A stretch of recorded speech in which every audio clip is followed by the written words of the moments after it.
तो hey guys, welcome to back my YouTube channel Nadeem से बाजार में आप सभी का स्वागत है। तो दोस्तों,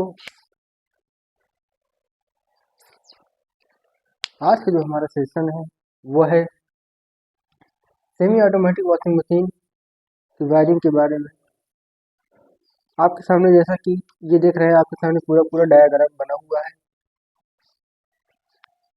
सारी चीज़ें इस पर मैंने बना दी हैं।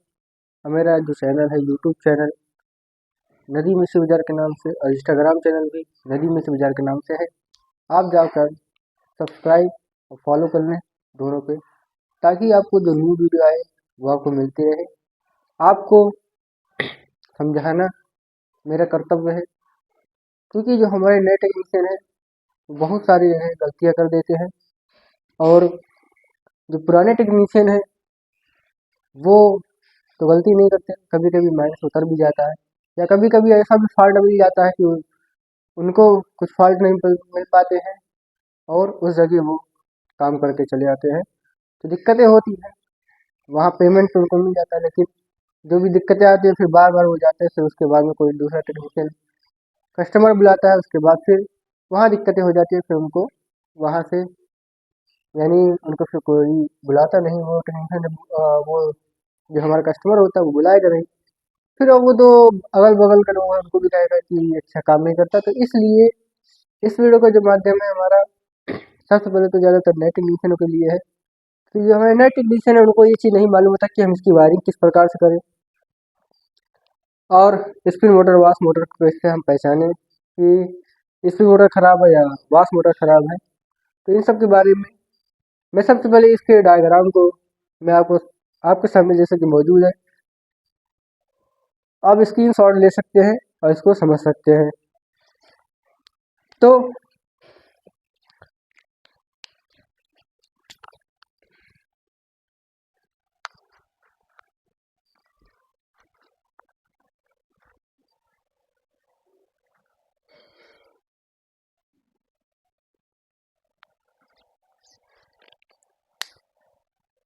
ये मैंने बना दिया है कॉमन इसके स्क्रीन शॉट ले सकते हैं। रनिंग स्टार्टिंग बनाने का इस पर कोई मतलब नहीं है, क्योंकि जब तक आप नहीं चेक करेंगे, या आप जब भी सामान लाते हैं वहाँ पर आपको बता दिया जाएगा कि आप किस पर रख सकते हैं। तो आइए हम सबसे पहले इसकी वायरिंग के बारे में आपको बता देते हैं, उसके बाद थोड़ा बहुत इसमें बताकर फिर उसके बाद में जो हमारी ये स्पिन मोटर है, वाश मोटर है, किस प्रकार से हमें चेक करना चाहिए, इसके बारे में हम दूसरी वीडियो में बनाकर आपको अपलोड कर देंगे, वहाँ जाकर आप देख लीजिएगा।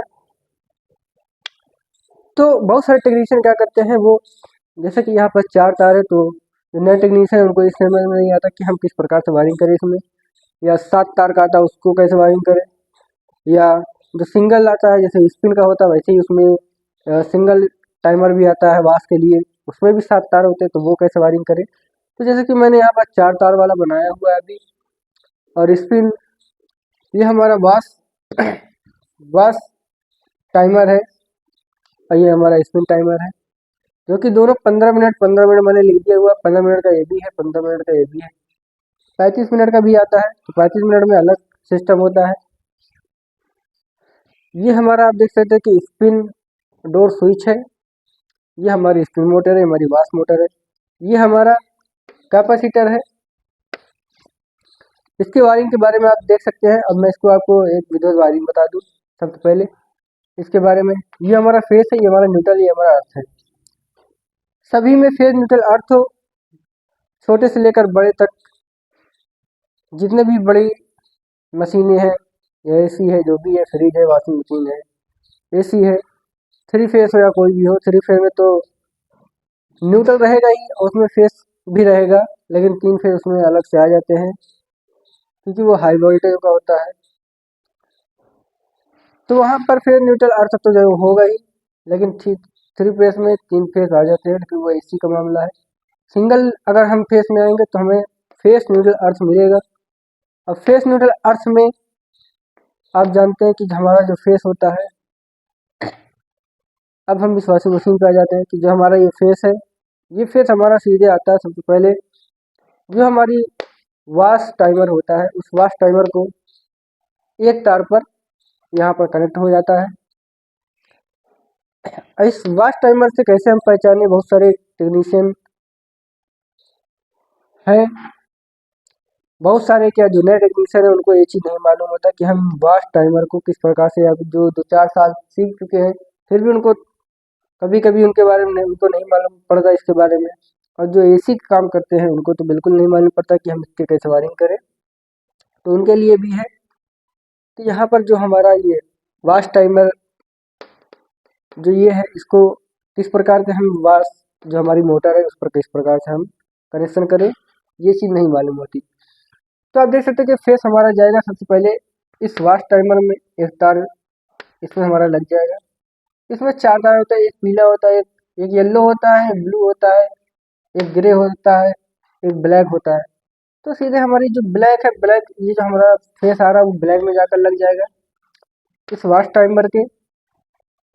या फिर आप यूँ मैं कह दूँ कि आपको 4 तार इस प्रकार से मिलेंगे, जिसमें से आपको सिर्फ जिस जो हमारा ये क्लैम्प मीटर होता है उस क्लैम्प मीटर को रखकर एक तार इस पे, जो हमारा जब हम इस प्रकार से इसको अब हम इस प्रकार से कर ले तो भी पर इधर ही एक तार निकलेगा, तो वो एक तार जो निकलेगा वो बाजार में जाएगा।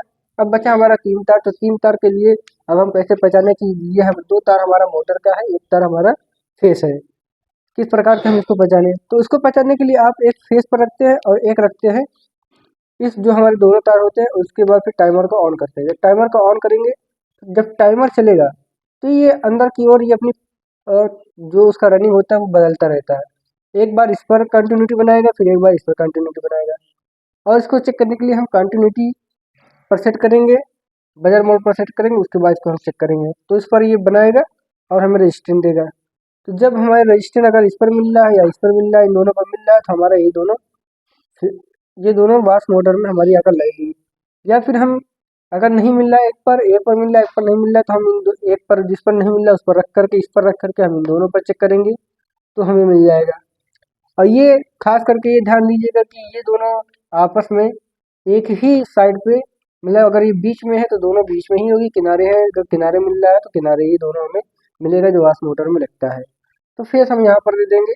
उसके बाद फिर हम इधर से चल रहे हैं, यहाँ से एक जो हमारा निकलेगा वो सीधे यहाँ से, तो ये फेस मिल गया इसको। अब ये हमारा बजर है, बजर को भी हमारा फेस मिलना चाहिए, तो अंदर से ही कनेक्शन होता है इस वॉच टाइमर में।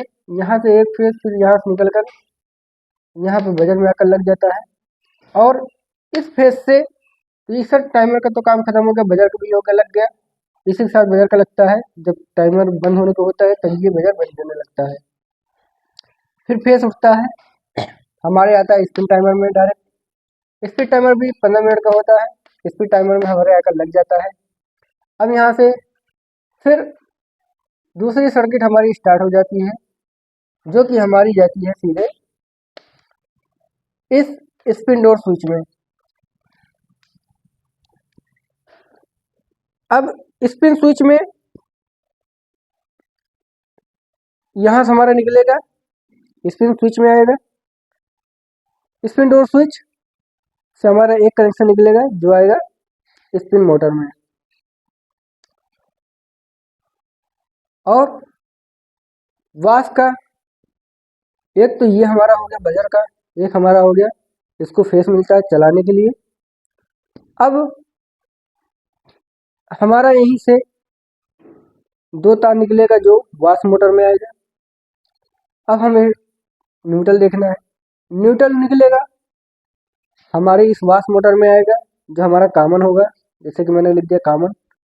अब यहीं से सीधा निकलेगा स्पिन मोटर में कॉमन। कॉमन जो हमारा होता है हम पूछ सकते हैं, जो भी हमारे कॉमन को कैसे पहचानना चाहिए, अगर नहीं है तो किस प्रकार से पहचाने, इसके लिए हम दूसरा वीडियो आपको अपलोड करेंगे। जब आप किसी जहाँ पे आप पार्ट डलाते हैं दुकानदार से, वहाँ से आप जब पूछते हैं वहाँ पर कॉमन का वो सर्किट में गोला करके बना देता है, वहाँ पर आपको पता होता है कि ये हमारा कॉमन है। लाकर आप लगाते हैं कॉमन को, आप सीधे न्यूट्रल दे देते हैं। जैसे यहाँ से जो न्यूट्रल एक तार तो हमारा ऊपर की ओर जाएगा, एक तार नीचे की ओर जाएगा जो हमारा इसमें लगेगा बास में, और एक तार आएगा स्पिन में लग जाएगा, वही न्यूट्रल स्पिन में लग जाएगा। या यूँ कह लें हम यहाँ का स्पिन का जो तार है वो सीधे लाकर आपस में बगल बगल होता है, हम यहाँ ज्वाइन कर देते हैं। इसका तार ज्वाइन करके सीधे इससे लगा देते हैं न्यूट्रल से। अब न्यूट्रल का एक तार जो होता है वो हमारा ऊपर की ओर जाता है बजर के लिए, क्योंकि बजर को मिलना, जब तक बजर को न्यूट्रल नहीं मिलेगा तब तक बजर बजेगा नहीं। तो ये हमारा फेस और न्यूट्रल कंप्लीट हो गया। अब आता है हमारा कैपेसिटर। तो कैपेसिटर के लिए मैंने एक वीडियो पूरा वीडियो बनाई हुई है कि कौन सा कैपेसिटर हम लगा सकते हैं, कौन सा नहीं लगा सकते हैं। तो फिर भी मैं एक बार फिर बता दे रहा हूँ कि सर्किट बनी हुई है। तो वास के लिए हमें जो यूज़ करना है वो 9 या 10 एमएफडी यूज़ करना है। 8 एमएफडी इसमें काम नहीं करेगा। 9 या 10 एमएफडी हम थोड़ी देर के चलाने के लिए तो हम इसको यूज़ कर सकते हैं 8 एमएफडी, लेकिन 9-10 एमएफडी जब हम यूज़ करेंगे तो हाई पावर टॉर्क मारेगा और उसके बाद में ये वास मोटर हमारी चल जाएगी। तो इसमें से 4 तार होते हैं, जैसा कि देख सकते हैं इसमें एक सिंगल हमारे पास वॉशिंग मशीन में कैपेसिटर लगा होता है, वो 2 काम करता है। उसमें 4 तार होते हैं, उसमें लिखा था 9 एमएफडी लिखा रहेगा, यूएफ लिखा रहेगा, या 10 यूएफ लिखा रहेगा, या एमएफडी लिखा रहेगा, और 4 लिखा होता है, 4 या 5 लिखा होगा। अगर 9 लिखा होगा सिर्फ, या फिर 10 लिखा होगा, या फिर 4 लिखा होगा, या फिर 5 लिखा होगा स्पिन के लिए। तो 9-10 अगर लिखा है, 9 लिखा है या 10 लिखा है, तो 2 तार उसका उठा करके उसमें बना होता है कि 9-10 के आगे लिखा होता है येलो ब्राउन या येलो या रेड। तो वो 2 तार उठा करके जो हमारे ऊपर से वास आती है, देख सकते हैं आप वास का जो 2 तार आ रहा है, इन्हीं 2 तारों में किधर भी आप ये जो हमारा कैपेसिटर होता है उसका एक हिस्सा एक पर लगा दे, एक हिस्सा एक पर लगा दे, या फिर कलर अगर मैच खा रहा है तो कलर पे लगा दे। नहीं तो कलर आपको नहीं मैच खा रहा तो किसी पर भी लगा सकते हैं, विदाउट कलर भी लगा सकते हैं। इसको यहाँ लगा सकते हैं, इसको यहाँ पे लगा सकते हैं, कोई दिक्कत ऐसी नहीं है, क्योंकि कन्फ्यूजन हो जाते हैं बहुत सारे टेक्नीशियन जो हमारे नहीं हैं। तो अब ये हमारी सर्किट हो गई कंप्लीट। अब हम ऑन करेंगे तो हमारा एक इस पर आएगा, एक इस पर आएगा, तो ये दोनों तरफ रोटेट करेगा। जब इस पर आएगा तो एक तरफ रोटेट करेगा इधर, जब इस पर आएगा तो एक तरफ उधर रोटेट करेगा, क्योंकि फेस हमारा यहाँ से इसको मिलता है, न्यूट्रल यहाँ से हमारा मिल ही रहा है। अब हम आ जाते हैं स्पिन मोटर में। स्पिन मोटर में भी एक तार जो हमारा होगा वो एक तार हमारा स्पिन मोटर पर आकर लगेगा। कॉमन तो हमारा लगा हुआ है, स्पिन मोटर पर हमारा लगेगा खाली में, और एक तार हमारा जो स्पिन डोर स्विच ऊपर से आ रही है उसके साथ लग जाएगा। उसके साथ लगकर तब हमारे मोटर में लगेगी, क्योंकि जब हम ढक्कन को उठाते तो यहाँ से कनेक्शन कट जाता है, और कटने के बाद फिर हमें ये जो हमारा स्पिन है वो फिर धीरे धीरे बंद होने लगता है, क्योंकि इसको सप्लाई नहीं मिलती। जैसे ही हम गिराते हैं वैसे ही फिर सप्लाई इसको तुरंत मिल जाती है, तुरंत से ये स्टार्ट कर देता है। तो जो उसकी घूमने की चाल होती है, ज़्यादातर क्या करते हैं इसमें आपको गड़बड़ी हो सकती है। अगर ये चीज़ आकर उठा करके आप यहाँ लगा देते हैं, और ऊपर वाले हिस्से को, इस वाले हिस्से को आप इधर लगा सकते हैं, यानी जूम अप करें, इसको यहाँ आप कर देंगे और इसको यहाँ कर देंगे, तो आपका गड़बड़ भी हो सकता है, क्योंकि आप कलर तो आपका मैच नहीं खा रहा, लेकिन इन दोनों को बदलने के लिए आपको उसका रोटेशन देखना पड़ेगा। क्योंकि जब आपके सामने अगर मशीन धरी हुई है तो आप समझिए कि ये हमारे इस साइड पे अगर हमारी मशीन धरी हुई है तो हम यूँ इसको कर लेंगे। आपके सामने ये स्पिन टब है, हम स्पिन टब को ऑन करते हैं। ऑन करने के बाद जो हमारा टब होता है वो हमारा क्लॉकवाइज यानी अंदर की ओर घूमना चाहिए, यानी इधर की ओर। जिस तरफ हम नट को कसते हैं, नट को हम कसते हैं तो नीचे की ओर, मतलब क्लॉकवाइज घुमाते हैं। तो ये देख सकते हैं आप, ये हमारा कैप है, फिर हम इसको इस कैप को किधर घुमा रहे हैं, इधर। ये हिस्सा हमारा इधर घूम रहा है, तो इधर ही हमारा घूमना चाहिए। तो अगर जब इधर घूम रहा है तो ये हमारा क्लॉकवाइज चल रहा है, ये रोटेशन हमारा सही है। अगर ये एंटी क्लॉकवाइज चलेगा, इधर चलेगा, तो आपको यहाँ पर क्या करना है, यहाँ पर आपको जो भी आपने कनेक्शन किया हुआ वो आपको बदलना है। तो ये कनेक्शन आप उठा करके फिर बदल देंगे। ये चीज़ आपको ज़रूर देखना है। सीधे आप यहाँ पर इसका मिला देंगे और यहाँ पर हटा करके इससे मिला देंगे। एक कनेक्शन हमारा खाली रहेगा, इस पर कोई वो नहीं आएगा, कोई इस पर हमारे कोई भी यहाँ से ऊपर से कोई भी तार लाकर नहीं लगेगा। सिर्फ हमारा जो लगेगा वो एक ही जो हमारा कंट्रोलर है ऊपर से लगा हुआ है, जो नचाएगा, जिसको स्पिन मोटर को जो घुमाएगा, वही सिर्फ हमारा आकर इस जो कैपेसिटर है इसके एक तार पर आकर लगेगा। डोर स्विच का जो हमारा कनेक्शन है वो आकर के इस पर लगेगा। और वो रोटेशन क्लॉकवाइज होनी चाहिए, यानी हमारे जब हम खड़े होते हैं तो हमारे जो उल्टा हाथ, यानी जो हमारा अगर हम यूँ करें सीधा हाथ जो है, सीधा हाथ की तरफ वो टब घूमना चाहिए, ऊपर की ओर से यूँ घूमना चाहिए सीधे हाथ की तरफ।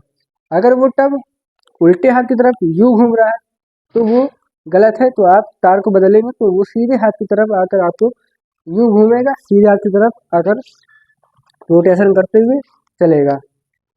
तो ये चीज़ आपको जरूर ध्यान देनी है। इसमें तो आप किधर भी पलट देंगे उससे कोई दिक्कत नहीं है, क्योंकि ये दोनों तरफ घूमता है। तो ये आपकी जो सर्किट है, ये अर्थिंग है, ये अर्थिंग आप यहाँ देख सकते हैं, यहाँ दे देते हैं, यहाँ देते हैं, क्योंकि करंट अगर आता है तो सीधे अंदर हो जाए। लेकिन आपको जैसे मैंने वीडियो में बताया था कि जब तक आपके बोर्ड में अर्थिंग नहीं रहेगी तब तक आपको इसका कोई फ़ायदा नहीं है, क्योंकि अर्थिंग जब रहती है तभी यहाँ पर अर्थिंग आती है, अर्थिंग का यहाँ कनेक्शन होता है। तब यहाँ पर जब मोटर फाल्टी हो जाती है, अर्थ हो जाता है, तो सीधे आपको जब छूते हैं तो सीधे ज़मीन को नीचे उतार देता है अर्थ को, उससे आपको झटका नहीं लगता। तो अब जैसे कि यहाँ पर हमारे पास 6 माइक्रोफैराड का हमारे पास है, मान लीजिए इस वाश मोटर में हमारे 9 या 10 का अलग से अगर लगा हुआ है। अब अलग से हमें स्पिन में लगाना है या अलग से इसमें लगाना, तो वही 9-10 का आप जैसे ही इसमें लगा हुआ है दोनों तरफ हम लगा सकते हैं, कोई दिक्कत नहीं। स्पिन में लगाना वैसे ही आप स्पिन में अलग से लगा सकते हैं। 6 का आपके पास है, 4-5 का आपके पास अगर नहीं है, 4 यूएफ का या 5 यूएफ का या एमएफडी का नहीं है, तो आपको क्या करना है, 6 माइक्रोफैराड का भी आप लगा सकते हैं इसमें चलाने के लिए। उससे कोई दिक्कत नहीं होगी, क्योंकि कंपनी रिकमेंडेड पहले से कर देती है, क्योंकि उसका कंपनी का जो वाइंडिंग होता है वो काफ़ी हार्ड होता है, वो उसको झेलने के लिए बनाया जाता है, वो उतना झेल ले जाती है। इसलिए आप 6 से 7 कर देंगे तो आपके लिए दिक्कत होगी, क्योंकि मैंने 6 लगाया हुआ है, मैं 6 लगा कर चेक कर चुका हूँ। एक एमएफडी बढ़ती है, एक एमएफडी घटती है, तो उससे कोई भी इस पर फ़र्क नहीं पड़ता। तो ये चीज़ आप, अगर आपको 4-5 नहीं है, 6 है तो 6 आप लगा सकते हैं, 4 है तो 4 लगा सकते हैं, 3 है तो 3 नहीं लगा सकते, क्योंकि 3 लोड नहीं उठा पाएगा। तो इससे आप कहीं मोटर ख़राब है तो आपके लिए दिक्कत होगी। कस्टमर आपको कोई और अदर कस्टमर आता है, वो और अदर टेक्नीशियन आता है तो आकर चेक करेगा, और उसने 4 का लगा कर चला दिया, 5 का लगा कर चला दिया, तो आपको दिक्कत हो जाएगी, कस्टमर आपको नहीं बुलाएगा। और ये दूसरा जो सिलेक्टर होता है हमारा यहाँ पर, हैवी, नॉर्मल, स्ट्रांग का होता है इसी वाश मोटर में। तो ये कनेक्शन तो यहीं से कटा हुआ होता है, जब इसको हम करते हैं तब यहाँ पर ये कनेक्शन, यहाँ से जो जो भी यहाँ पर अंदर की गराड़ी लगी होती है वो इसी से अपना हैवी, नॉर्मल जब हम इसको करते हैं तब ये इसको स्ट्रांग, नॉर्मल, हैवी इसको करके चलाती है। लेकिन कनेक्शन जो आपका है वो कनेक्शन ऐसे ही करना है। अब 7 तार का, इसमें जो 7 तार का आता है वो भी मैं आपको कनेक्शन करके आपको बताऊंगा। जो 35 मिनट का होता है वो कनेक्शन इस पर करके बताऊंगा कैसे आपको कनेक्शन करना है। सिर्फ हमें इसको सारी चीज़ें आपको यही रहेंगी, सिर्फ आप हमारा ये हिस्सा हट जाएगा, यहाँ पर 7 तार लग जाएंगे। और 7 तार कहाँ कहाँ काम आते हैं वो मैं आपको बताऊंगा। एक सिलेक्टर और लगेगा जो हमारे सीधे ड्रेन की ओर जो जाता है, जहाँ पर हम ड्रेन को उठाते हैं वहाँ पर वो सिलेक्टर लगा होता है। तो इसको मैं अगले वीडियो में, नेक्स्ट वीडियो में बताऊंगा। उसके बाद फिर 7 तार का जो हमारा इस प्रकार का जो गोला टाइप का होता है स्पिन टाइमर, उसका 7 तार का आपको बता दूंगा, ताकि आपको तीनों टाइमर आपको पता चल जाए किस प्रकार से हमारे कहाँ कहाँ लगते हैं। लेकिन कनेक्शन आपको सेम यही रहेगा। जो 7 तार होगा वो, उसमें क्या क्या ऐड होगा वो मैं आपको अगली वीडियो में बता दूंगा। उसके बाद फिर अभी मैं आपको सिर्फ इस पर समझा रहा हूँ। उसके बाद मैं आपको ये कैसे ये आपको चेक करना है, इसके लिए एक शॉर्ट वीडियो मैं आपको डाल दूंगा। इसकी मोटर को कॉमन रनिंग स्टार्टिंग कैसे चेक करना है, अगर हमें नहीं पता, वाश मोटर की कॉमन रनिंग स्टार्टिंग कैसे चेक करना है, या अर्थिंग है तो कैसे चेक करना है, या फिर ये कॉइल ये रोटेट स्लो चल रहा है तो इसको ख़राब है या नहीं, तो तार से भी हम पता कर सकते हैं, वो कैसे चेक करना है, वो हमें प्रैक्टिकल करके दिखाना पड़ेगा आपको। प्रैक्टिकल का मतलब ये होता है हमारे सामने मोटर होगी, हम क्लैम मीटर से उसको चेक करेंगे, तब हम इसको आपको बताएंगे, तब आपको ज़्यादा समझ में आएगी। इस पर जो हमारा ये सिस्टम है, आप देख सकते हैं ये ब्लैक बोर्ड पर जो हम समझा रहे हैं सिर्फ ये कनेक्शन को हम समझा रहे हैं, और यहाँ पर जो भी चीज़ें हम बता रहे हैं वो चीज़ आप ज़रूर ध्यान रखें। अभी ये क्यों नहीं चलता, ये सब भी चीज़ें इन जो इसका दो ये जो 2 टाइमर और हैं उस दोनों टाइमर को बताने के बाद फिर उसके बाद बताऊंगा इसमें कौन कौन से फॉल्ट आते हैं, कैसे कैसे आपको चेक करना है। कैपेसिटर के बारे में आपने जाना है, तो जो फॉल्ट है उस फॉल्ट को हम नेक्स्ट वीडियो में इस इस टाइमर को बनाने के बाद जो दोनों टाइमर है उसको बताने के बाद फिर हम बताएंगे कैसे आपको फॉल्ट चेक करना है। तो धन्यवाद दोस्तों, मिलते हैं अगली नेक्स्ट वीडियो में। जय हिंद, जय भारत। जरूर सब हमारे इस वीडियो को ज़्यादा से ज़्यादा शेयर करिए और सपोर्ट करिए, ताकि जो नए टेक्नीशियन है उनको ज़्यादा से ज़्यादा नॉलेज हो सके। जब तक आपको नॉलेज नहीं होगा तब तक आप आगे काम अच्छे से नहीं कर सकते हैं।